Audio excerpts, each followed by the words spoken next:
Berita yang menggemparkan buat seluruh rakyat Malaysia, di mana di dalam media mengatakan walaupun dengan pelantikan Presiden PKR Anwar Ibrahim sebagai Perdana Menteri, salah seorang penyokong terawal parti juga berhujah bahawa gerakan reformasi yang bermula 25 tahun lalu masih belum berjaya. Bercakap sebagai ahli panel pada forum sempena ulang tahun 25 gerakan reformasi baru-baru ini, Ahli Majlis Tertinggi UMNO Lokman Nur Adam menceritakan bagaimana dia diperkenalkan dengan istilah reformasi sebagai ahli pemuda UMNO pada tahun 1996 di bawah pimpinan Ketua Pemuda UMNO ketika itu Ahmad Zahid Hamidi. Lokman berkata, Zahid pada masa itu memperkenalkan tema pemuda pemangkin gerakan reformasi untuk menyokong Anwar, yang ketika itu Menteri Kewangan, Timbalan Perdana Menteri dan Timbalan Presiden UMNO dalam usaha mencabar dakwaan rasuah yang dikaitkan dengan Dr. Mahathir yang pada masa itu Perdana Menteri dan Presiden UMNO. Anwar juga turut dipecat pada 2 September tahun 1998 dan tahun-tahun berikutnya menyaksikan perbicaraan dan sabitan atas tuduhan rasuah dan pertuduhan liwat terhadap beliau. Lokman adalah antara pemimpin pemuda UMNO yang dipecat bersama Anwar dan mereka bersatu sebagai penyokong terawal yang akhirnya mengasaskan Parti Keadilan Nasional pada tahun 1999 yang seterusnya menjadi Parti Keadilan Rakyat PKR.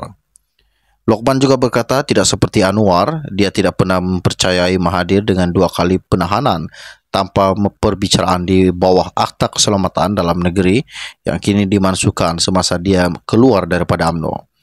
Ketika kembali bersama UMNO, Lokman adalah seorang tegar presiden ketika itu dan Najib Razak termasuk pada kemuncak skandal 1MDB, menyerang pengkritiknya yang diketuai oleh Anwar sebagai ketua pembangkang.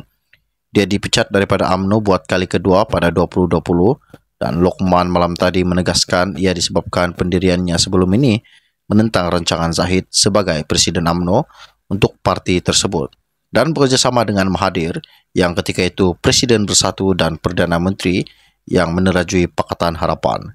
Dia kemudian diterima semula ke dalam UMNO pada awal tahun ini dan dilantik semula sebagai ahli majlis tertinggi kini dengan parti dan BN sebagai sebahagian daripada kerajaan Anwar. Forum yang diadakan di Kuala Lumpur dan Dewan Perkhidmatan Cina Selangor itu dianjurkan oleh NGO Perahu Hamzah dengan sokongan daripada pejabat Exco Belia Sukan dan Keusahawanan Selangor Najwan Halimi. Panel selain termasuk kartunis politik Zulkifli, Anwar Hikyu, pengarang Hasmi Hasim, bekas ketua penerangan. Zulkifli lebih dikenali sebagai Zunar berkata, pentadbiran sekarang yang dipilih November lalu perlu diberikan sekurang-kurangnya setahun sebelum dinilai berdasarkan janji reformasinya.